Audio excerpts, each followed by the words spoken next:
I was still on my sparkling dress, but I could at least take off my high heels. I could barely walk, let alone run. But I needed to run. It's now or never. I was running and looking behind to see if he was following me. There were people around, but only the police could help me. And finally, I arrived when I needed to be.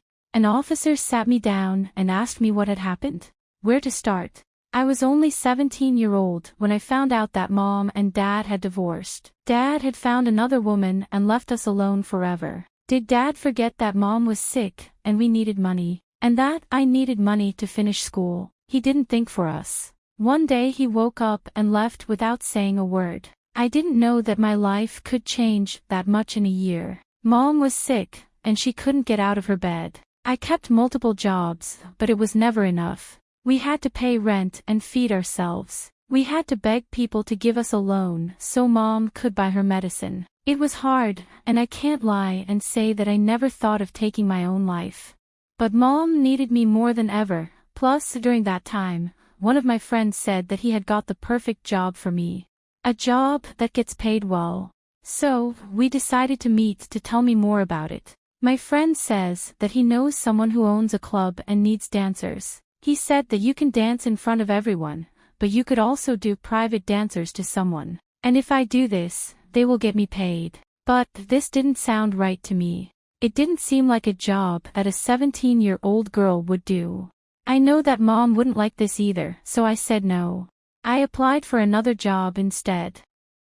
I read somewhere that a woman needs a nanny because she can't take care of her child. She had to work. I thought of going to this interview and seeing if she could hire me. The woman was the kindest and most beautiful mother that I had ever seen. She was willing to help me and hired me. The pay was better than any other job that I've been in. Even though I had to quit school for this, at least I was making enough money for Mom and me. I loved the job, and the baby seemed to love and be comfortable around me. But something was bothering me. Every time the woman went to work, the husband would bring another woman into their room. He would do this almost every day, and every day there was a different woman. The husband didn't care that I was seeing him. I felt so bad because the woman was really trying to make everything work, and he was just betraying her. I felt like I was betraying the woman too, knowing and not telling her. So, I decided on something one day. I decided to tell her what her husband was doing, which meant I had to quit. I was left with no school and no job. But, at least I felt good that for once, I helped someone. I thought I had more time to apply for another job, but the doctors told us some bad news saying that Mom's condition was just getting worse, and she needed to get into operation immediately. The operation cost a lot, and Mom still didn't know that I had left my job as a nanny. Maybe I shouldn't have quit. I was going around my room, biting my nails, thinking of what I could do. I had no other choice but to call my friend and tell him that I would try that job. My friend sent me the address and said that my interview was tomorrow. He said I should do makeup and wear something extra when I go there. He said that the boss likes that. That's what I did. I wore a short dress and my mom's high heels. I don't even know how to walk on heels. The club wasn't so near my home. I had to take a taxi. Many drunk people could barely stand on their feet when I arrived there. I told the security that I had an interview. I wanted to get in as soon as possible. That place was scary. I went in, and the club was massive. The music was so loud, and there were a lot of neon lights. There were many people, and a lot of girls were dancing.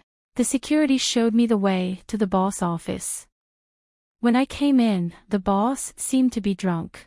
I introduced myself, but he didn't seem to care what I was saying. He didn't care about the fact that I was only 17-year-old. He was saying, "When can you start?"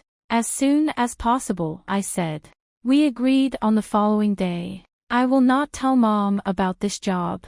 I decided to tell her that I was still working as a nanny, even though there is a big problem. The job takes place during nighttime. But Mom is always at the hospital, and maybe she will not notice it. My plan was to spend the days with Mom and nights at the club. I was excited and scared at the same time. The boss said that I didn't need to take anything from home. The outfits and the makeup will be there at the club. So, I didn't take anything with me. I went there with only $5 in my pocket. The security followed me to a room that they call the makeup room. He left me there and said, "Good luck." I went in, and there were many women doing makeup and dancing. The music was loud. Nobody noticed me at first. I was shy and didn't know what to do. Thank God, the boss came at that moment and told everyone that I was the new girl.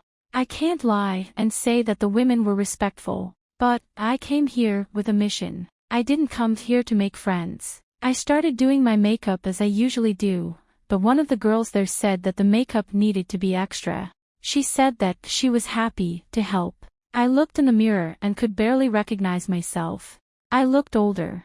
Then, the security came in and said that we needed to rush. The night should get started. There was a wardrobe full of clothes, and the woman was already choosing their clothes. I decided to try some of the clothes, but everything was so short and see-through.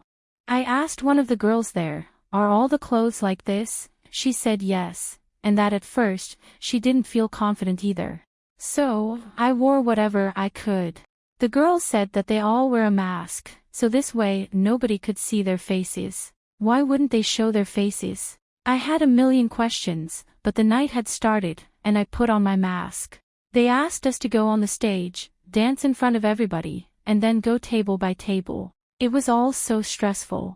There were so many men there. Thank God I had my mask on because my eyes were full of tears. I felt like I didn't belong there. Thankfully, there was a lot of security. The men there were all drunk and touching the girls who were dancing. They were old. They could be my dad. How embarrassing. I bet they have left their wives and kids home.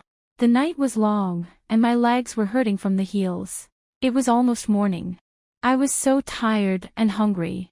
We came back in the dressing room, and every girl had already a friend, and they were making plans to go somewhere to eat after this. They were acting like I wasn't there. They didn't even call me. At least the boss gave me an envelope with some cash in.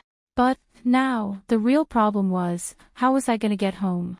It was morning, and home was far. I called a taxi, but it was taking too long. Then, I saw some parked cars and had a little sign saying, "Taxi." The man, the driver, had fallen asleep. I said, "Sir, are you working?" He woke up scared and said, "Yes, hop in." Then he drove me home. When I got home, the first thing I did was eat something, the leftovers of yesterday's dinner. A cold lasagna. It was still good, though. And then I immediately slept. The following workday was easier because I knew what was going to happen. Plus, this time, a woman approached me. She was a little bit older, around her 30s. She started talking to me and saying how beautiful I was. She seemed like a good person. And, once again, we went out there and danced till we couldn't feel our legs. Good thing that this time I had someone to eat with and talk to. I got to know her more. The woman said that her husband had died in a car accident and left her with 2 kids. She said that she works in the club just because of her kids. But, she said that this work is not as easy as it might seem. She said that there are times that it gets dangerous. I was confused and asked why. She told me that a girl was killed some years ago, and from that day, each of the females that work there in the club keeps a gun just in case something happens. The woman said that we should be able to defend ourselves. I was scared when she told me this, but she said that she would buy a gun for me, and she was going to protect me if anything happened. I trusted her. Day by day, she became like a mother to me. But, after some months, our boss gave us some news and said that the men that watch us dance want to have private dances. So, we should dance as usual, but in private rooms. He said that this way we will get even more paid. Some of the girls agreed, but some of them didn't. At first, I was between yes and no, but I got nothing to lose. If I worked just for a month this way, I would make enough money to help Mom, and I wouldn't need to work anymore. So I agreed, not knowing what was going to happen. The first nights were easy, and I made a lot of money. But, day by day, I noticed that there was a specific man that would always come. The man was in his 50s probably, and he was rich. I mean, he looked like he was rich. I could tell by how he wore and how he smelled. He had one Rolex on the one hand and another one on the other. Rich people, they are weird. But he was respectful to me. He never said anything. He just enjoyed my little dance, and then he would tip me a lot of money. My boss says that we should talk to our customers, but when he first tipped me money, I couldn't help but say to him that it was too much. I wanted to give his money back. He didn't take his money back, but he said, "I like your voice." And since that, I have tried my best to not say a word. But one night, the man was begging me, saying that I should tell him my name. I didn't want to get in trouble. I told the man a fake name. I told him that I was named Riri, and he believed that. He was a regular customer, but he didn't come to our club after some time at all. But one night, I was waiting for the taxi to go home when a very luxurious car approached me. I acted like I was on my phone, minding my own business. When the car window rolled down, I saw that man's face. It was him. He was alone and said to me, "Need a ride?" Of course, I said no. I was scared of him. I said that I was waiting for someone to get me, but the taxi took a long time to come. The man was waiting there, and after some minutes he drove closer to me saying that I shouldn't be afraid of him because he was just trying to give me a ride. Then I agreed. I had the gun with myself anyway. But he didn't try to say or do anything suspicious. He simply took me home. Maybe I had judged him, I thought. After the ride, he began to come again and again. The girls that worked in the club would envy me because the man would tip me more than anyone ever did. They must have told the boss because he congratulated me. Then, one night, the man came in at the very last minute. We were about to get closed in 10 minutes.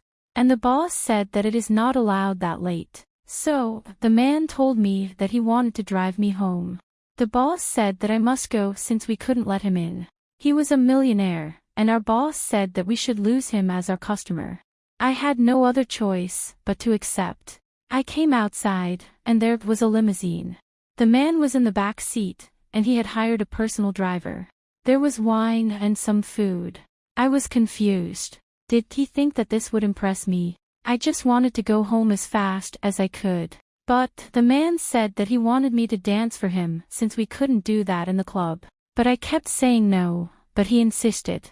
He was never this impatient. He grabbed my shoulder and kissed me, even after I said no. I wanted to get out of the car, but the man told the driver he shouldn't stop the vehicle. I was screaming, and he was touching me. I had panicked, and I wasn't thinking much at that moment. The man started raping me, but luckily, at that moment, I reached out for my gun and shot him. The driver was shocked and stopped the car. That's when I went out and started running.